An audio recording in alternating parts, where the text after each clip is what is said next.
Spirit of Texas Bank, Nissan, Slovacek Sausage, and Germania Insurance bring you this clip of the Texas Bucket List.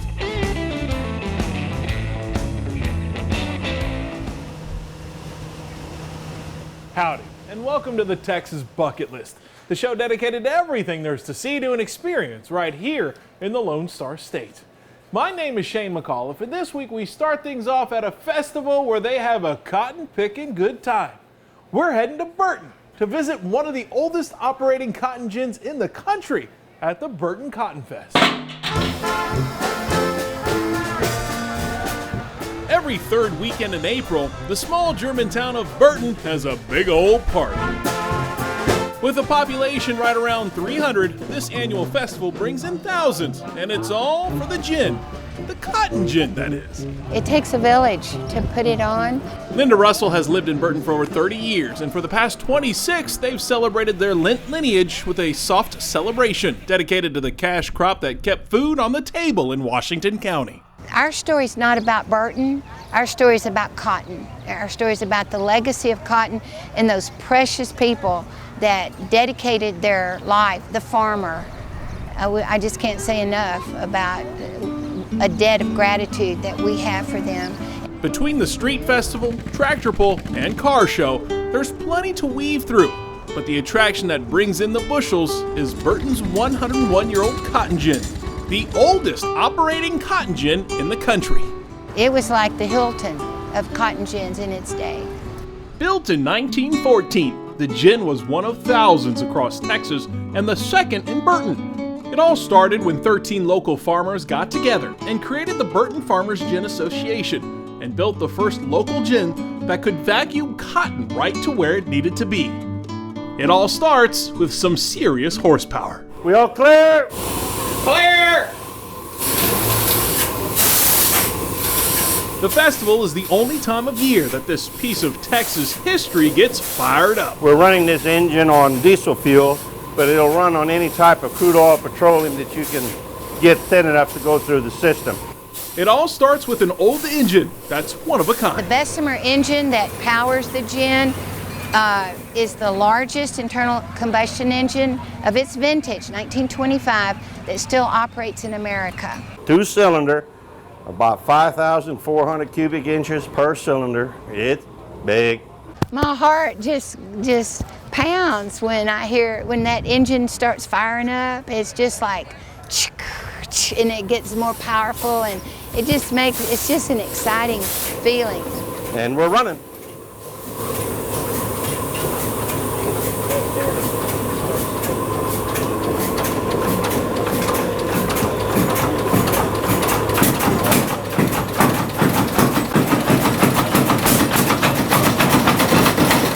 As the old engine roars, the crowd starts to take notice. The earth is going to tremble, and from 5 miles radius, that people go, man, I felt the ground shaking when y'all started that engine. 1988, we started Operation Restoration, and we started buying the land around the gin and buying the gin and fixing the gin as we could. And on 1992, February 29th, we started the engine for the first time.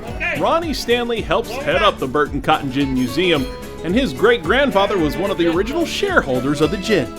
When I was 14, I went across the road to the Modest Grocery, and I can remember the windows in the gin shaking like it did when the gin cotton. As the first load of cotton is pulled up, the process of turning 1,500 pounds of white gold into a big old bale begins. This is 1930 technology here. To open this gate valve here, it's a stick, and you just move aboard, and the cotton falls in. As the cotton runs through the saw blades and the seeds are separated from the fibers, you can feel the history come alive.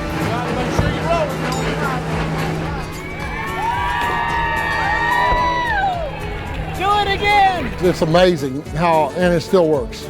Well, it came rushing back to me the minute I saw it, and the minute I saw them pushing the suck in the trailer, because I remember when I was a child going over and watching them gin. When I came down here, I had to get a ride down here. I used to run down here. Grover Williams is well into his 80s and worked at the gin throughout his life. When I was young like you, no, I was younger than you.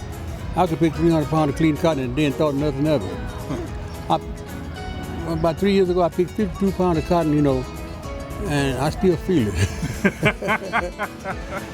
As the gears of the gin turned, the gears of Grover's mind turned back to a time when hard work was hard work, and the gin was a welcome sight after a day in the field. You worked here all those years ago. You've seen this town change. You've seen the cotton gin become a tourist attraction.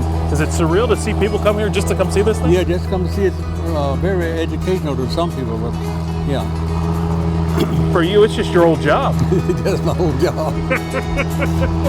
The fact that the oldest operating cotton gin in the country is right here in their home state, I think that would just be a trip.